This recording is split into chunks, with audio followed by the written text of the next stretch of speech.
Well, good morning. We're here at the McKinnis garden. I am Sarah Fishel, and it's springtime. It's time to get the garden prepped for planting.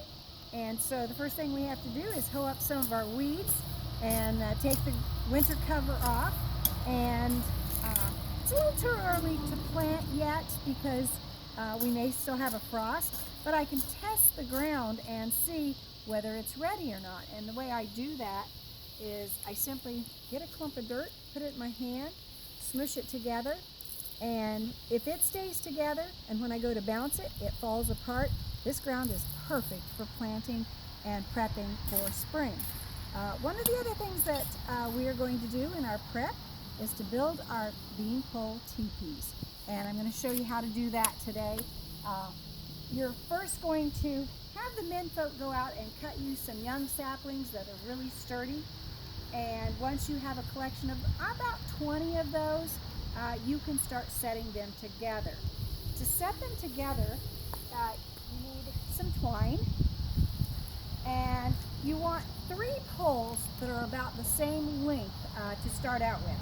And you're going to lay 2 in the opposite direction and 1 in the other direction, so that when you stand them up, you have a teepee shape that you can add other poles to. So we're going to start by lacing these together just about 6 inches down. You're going to tie your twine on,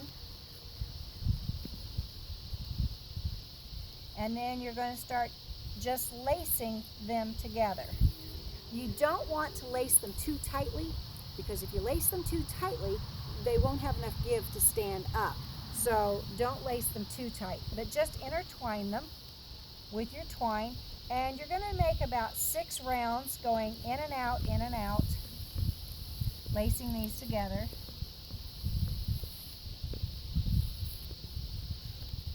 Like such. And the pioneers learned how to do this from the Native Americans, because the Native Americans, they built their teepees like this, and they actually grew the 3 sisters, squash, beans, and corn together around the teepee, and then they used the teepee as a place to stay, or even for the kids to play in. This would be a great thing for you to do at home, just as an activity for the kids to have a play area. And it's so simple to get all these twined together. So once they're twined together, and I'll lace them up a little bit more. You see how easily they actually stand up? And we'll continue to lace these. Once this has all been completely laced, we want to add more poles, because we want to have at least 9 poles on here. Squash, beans, and corn, 3 poles for each one. So we can step over here, and you can see this one is finished. It's ready to stand also. And here I have one that's ready to add the poles to. I have sunk each of these poles in the ground about 2 inches. That'll keep them secure from the wind and anything that might bump into them. So as I add my poles, I'm going to choose poles that are about the same length. I'm going to lock it in right there, and then I'm going to add some twine to it.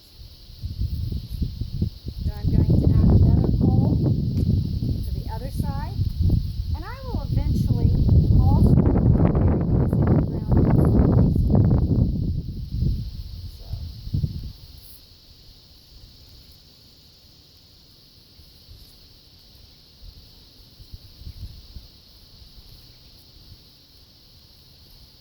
And you can add as many poles as you want, depending on how many beans and how covered up you want it to be, and just keep lacing them, and then just tie it off up here, and move over here just slightly to tie it up and catch the other tie.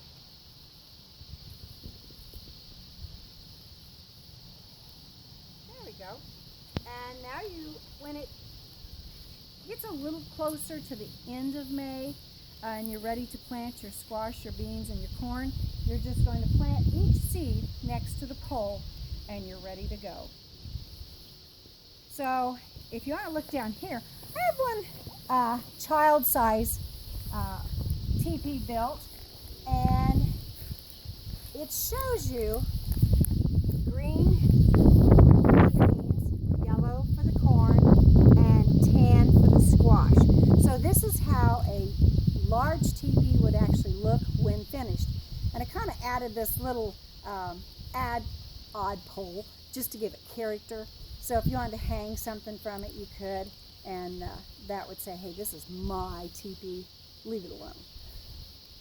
So have a great day.